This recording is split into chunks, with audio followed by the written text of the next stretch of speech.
What's up, you guys? It's been a long time since I last posted some videos, but I guess not everything has to be fitness in my channel, right?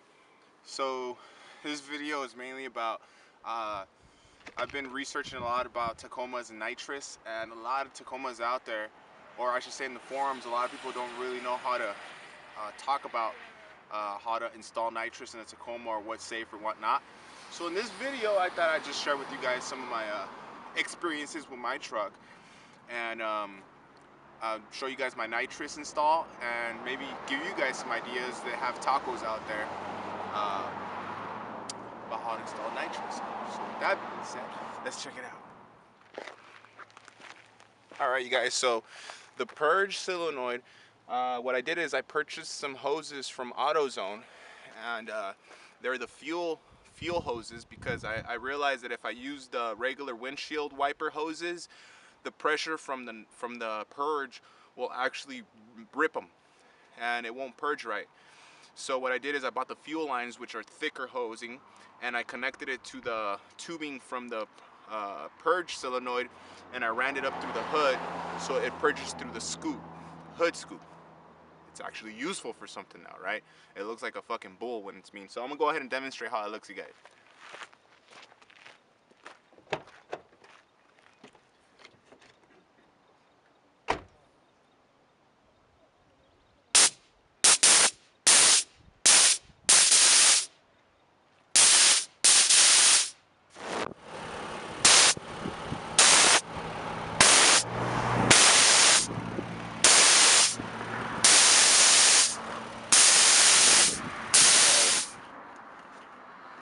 So right here we got the nitrous solenoids. Now, let me see if I could focus. There we go. You got your Purge solenoid, your nitrous solenoid, and your fuel solenoid. Now, I installed my gauge here because I don't like having it next to my bottle, because every time I'm connecting and disconnecting the line, it moves around. So I think it's just easier to have it right here, as you can see, you guys. But anyhow, the fuel line runs down the back, and it connects right here.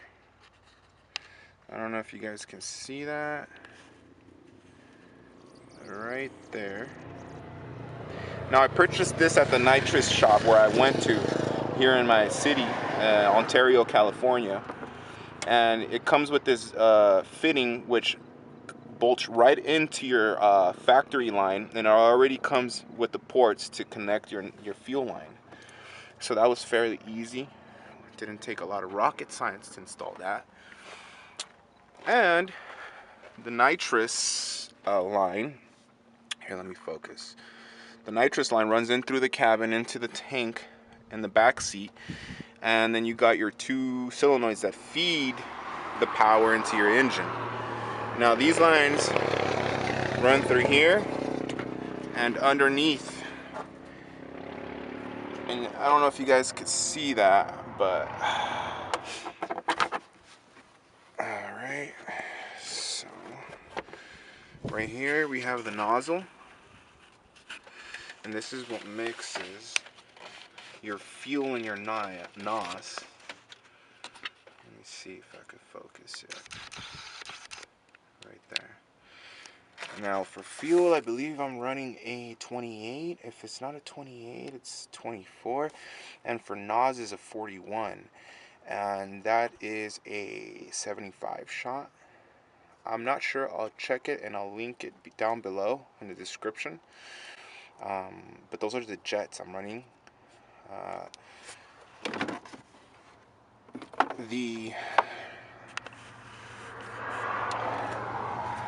Here's the throttle body. So this is the throttle body right here, and so you want to make sure you're about, say, 2 inches, inch and a half from the throttle body, right underneath this hose. You could probably use it as a reference. And you know, you drill here and you install your nozzle, and I don't have a watt switch, so what I do is I make sure I am at metal to pedal before I hit the NOS, and I stay there.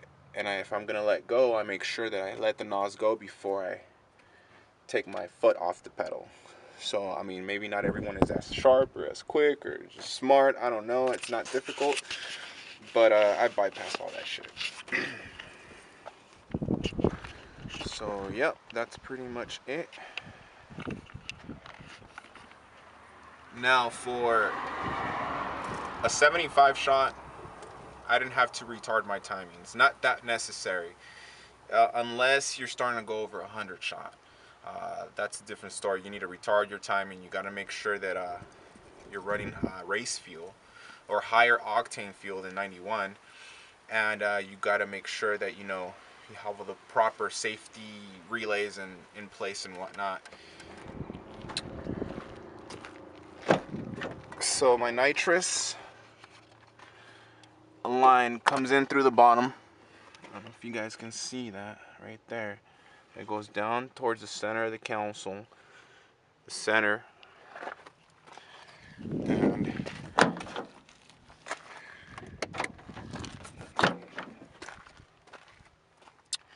it feeds in to the bottle right here. So let's see how much pressure I have in my tank right now.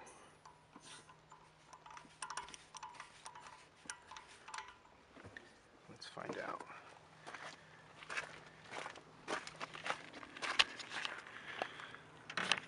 Can you guys make that out? It says 900 psi, and that's a full tank right now.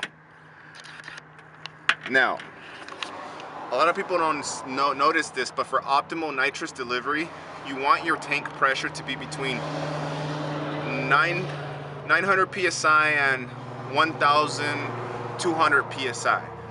That's because the pressure in the bottle is going to shoot out a lot faster and mix in with the fuel a lot better. So a lot of people don't realize that, and that's why sometimes you need a bottle warmer. But we're right here in sunny California. We're going to do a few launches today at 75 shots.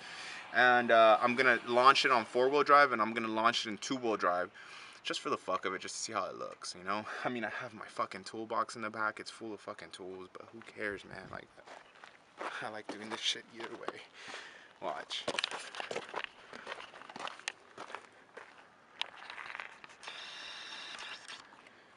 So I got all my tools in here, but I'm still gonna be launching it because it is what it is. But oh yeah, also the switches, I had to relay them. That was probably the part that took the longest, was connecting all the wiring to the relays, from the relays to the arming switches. So let me show you guys that real quick. So my arming switches are down here, and let me focus again. So this is the Purge Switch. This is the Nitrous Switch. They're armed right there. Right there, they're not armed. Over here, the blue one is the Purge. I purge. And then the red one is the Nitrous. I ran all the wiring through from the arming switches straight to the